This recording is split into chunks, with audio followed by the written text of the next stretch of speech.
এখন আমরা চলতরিত অধ্যায় হতে কিছু গাণিতিক সমস্যা নিয়ে আলোচনা করব এবং তার সমাধান করব। তাহলে চলো গাণিতিক সমস্যাগুলো আগে বলি। দেখো, তিনটে গাণিতিক সমস্যা আমি বোর্ডে লিখেছি। এই তিনটে গাণিতিক সমস্যা আমি প্রথম পড়ে তোমাদের শোনাচ্ছি, তারপর ধাপে ধাপে আমি এই সমাধানগুলো করব এবং অবশ্যই বুঝিয়ে দেব। প্রথম সমস্যা, 2 কুলম্ব আধানকে 118 বিভব বিন্দু থেকে 128 বিভব বিন্দুতে নিয়ে যেতে কত কার্য করতে হবে? 2 নম্বর, 220 ভোল্ট বিভব প্রভেদ লাগানো একটি ইলেকট্রিক হিটারে 10 অ্যাম্পিয়ার তড়িৎ প্রবাহ যায়। বিভব প্রভেদ কমে 190 ভোল্ট হয়, তবে হিটারে কত প্রবাহ মাত্রা যাবে?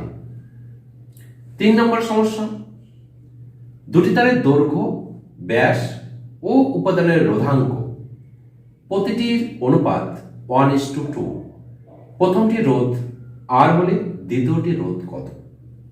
এই যে এখানে বলছে যে দুটি তারের দৈর্ঘ্য, ব্যাস, উপাদানের রোধাঙ্ক, অর্থাৎ দুটো তারের দৈর্ঘ্যের অনুপাত 1:2, ব্যাসের অনুপাত 1:2 এবং দুটো তারের উপাদানের রোধাঙ্কের অনুপাত 1:2।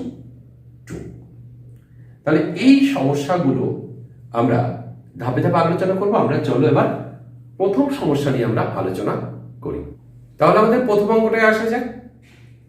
2 কুলম্ব আধানকে 118 বিভব বিন্দু থেকে 128 বিভব বিন্দুতে নিয়ে যেতে কত কার্য করতে হবে? দেখো, চলতরিত অধ্যায়ে অনেকগুলো ভিডিও আমি পোস্ট করেছি, এখনো চলতরিত অধ্যায়টা আমাদের শেষ হয়নি। প্রথম দিকের ভিডিওতে দেখো আমি কতগুলো ফর্মুলা নিয়ে আলোচনা করেছিলাম। যে অধ্যায়ে করেছিলাম আমরা, সে অধ্যায়ে আমরা সেই সংক্রান্ত ফর্মুলা নিয়ে আমরা আলোচনা করেছিলাম। প্রথম দিকের কয়েকটা ভিডিও তোমরা যদি দেখো, তাহলে সেখানে কিন্তু এই ফর্মুলাগুলো পেয়ে যাবে। কি আমাদের ফর্মুলাটা? যে বিভব প্রভেদ সমান কৃতকার্য বাই আধান। তাহলে ফর্মুলাটা আমরা একটু লিখি। বিভব প্রভেদ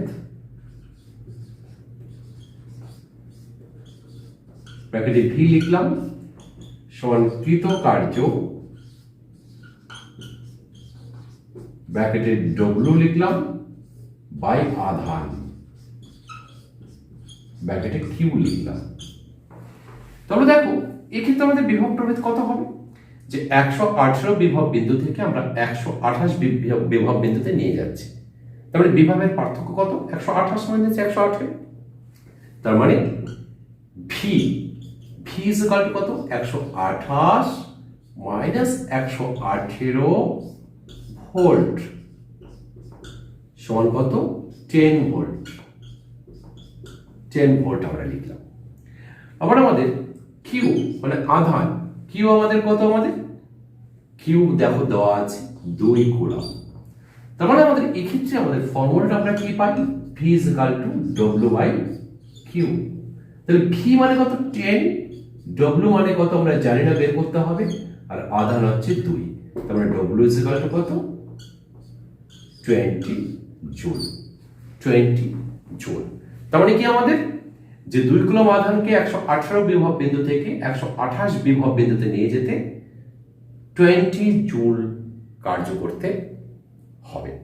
তাহলে আমরা পরের অঙ্কটায় আসি। পরের অঙ্কটা আমাদের কি ছিল? 220 ভোল্ট বিভব প্রভেদে লাগানো একটি ইলেকট্রিক হিটারে 10 অ্যাম্পিয়ার তড়িৎ প্রবাহ যায়। যদি বিভব প্রভেদ কমে 190 ভোল্ট হয়, তবে হিটারে কত প্রবাহ মাত্রা যাবে? দেখো, ওহমের সূত্র অনুযায়ী আমরা কি জানি? ওহমের সূত্র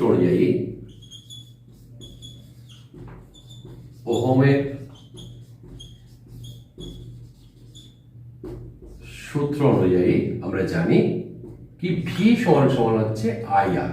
এটা আমরা জানি, যেখানে ভি হচ্ছে বিভব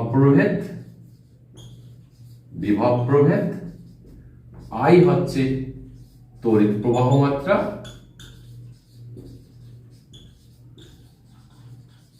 এবং আর সমান সমান হচ্ছে রোধ। পরীক্ষার সময় তোমরা কিন্তু এই কোনটা কি অবশ্যই লিখে দেবে।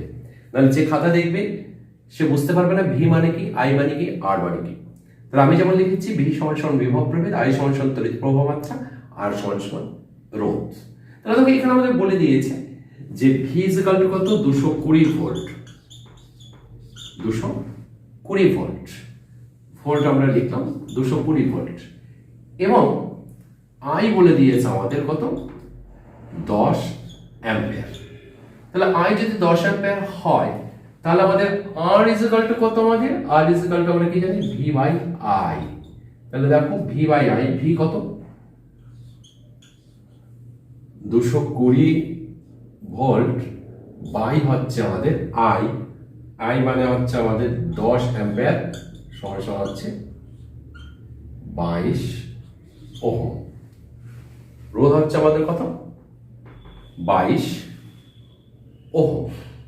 এখন দেখো এই যে 22 ওহম রোধ যখন হলো, তারপর কি বলছে যে বিভব প্রভেদ কমে যদি 190 ভোল্ট হয়, বিভব প্রভেদ কমে যদি 190 ভোল্ট হয়, তাহলে সেক্ষেত্রে আমাদের হিটারে কত প্রবাহ মাত্রা যাবে। তাহলে সেক্ষেত্রে আমাদের কি ফর্মুলা, ভি সমান সমান আই আর, তাহলে আমাদের ভি কত হয়ে যাচ্ছে, 190, আই আমরা জানি না, বের করতে হবে, আর রোধ কত আমাদের 22, তাহলে আই ইজ ইকুয়াল টু কত, 190 বাই 22, তার মানে কত, 95 বাই 11, এটা ভাগ করে যাওয়া হবে 11 ওহম। তাই এই হচ্ছে আমাদের দ্বিতীয় অঙ্কটা হলো, আমরা একদম ডাইরেক্টলি ওহমের সূত্র অনুযায়ী করেছি। তো আমরা আসি তৃতীয় গাণিতিক সমস্যাটিতে। দেখো তৃতীয় গাণিতিক সমস্যাটা আমি আরেকবার বলছি, দুটি তারের দৈর্ঘ্য, ব্যাস ও উপাদানের রোধাঙ্ক প্রতিটির অনুপাত 1:2 হলে এবং প্রথমটি রোধ আর হলে দ্বিতীয়টি রোধ কত। এখানে 1:2 বলতে দুটি তারের দৈর্ঘ্যের অনুপাত 1:2, ব্যাসের অনুপাত 1:2, উপাদানের রোধাঙ্কের অনুপাত 1:2। এবার যে দুটি তারের, আমরা দুটি তারের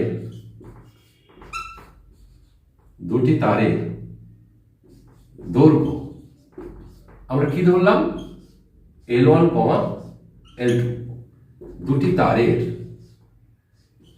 ব্যাস আমরা ধরলাম, ব্যাস না ধরে আমরা ব্যাসার্ধ ধরি একবারে, ব্যাসও যা হবে ব্যাসার্ধ তাই হবে, মানে ব্যাস এবং ব্যাসার্ধের অনুপাত, ব্যাসের অনুপাতও যা ব্যাসার্ধের অনুপাতও তাই, তাই আমরা ব্যাসার্ধ ধরে নিই, ব্যাসার্ধ R1 R2, এবং দুটি তারের রোধাঙ্ক কি ধরলাম, ρ1, ρ2। তাহলে আমাদের আর বাই আমরা লিখতে পারি R1 সমান আমাদের কি হবে, দেখো ভালো করে ভেবে দেখো, ρ1 ইন্টু আমাদের কি, ρ1 into L1 by pi R1 square, আর এটা আমাদের চলে যাবে পাই R2 স্কয়ার বাই ρ2 L2। কেন এরকম হলো আমাদের, আমরা জানি R is equal to ρ into L by A, এটা আমরা জানি ফর্মুলাটা। তারপর A মানে কি, A মানে হচ্ছে প্রস্থচ্ছেদের ক্ষেত্রফল পাই আর স্কয়ার, পাই আর স্কয়ার যেহেতু এখানে আমাদের ব্যাসার্ধ বলে দিয়েছে, তাই দেখো আমরা লিখেছি ρ L by pi r square. তাহলে দেখো আমরা এইটাকে আমরা লিখছি, এখানটায় লিখছি, দেখো আমরা পাই পাই আমাদের কেটে গেল, ρ1 by ρ2 by L1 by L2 R2 by R1 তার হোল স্কয়ার। তাহলে এটা কত আমাদের 1:2, 1/2, এটা আমাদের কত 1/2, আর এটা কত আমাদের 2/1 তার হোল স্কয়ার, তার মানে কত 1/4 গুণ 1/4 সমান সমান কত 1। তার মানে আমাদের কি পেলাম, R বাই R1 সমান সমান 1, তার মানে কি R সমান সমান R1।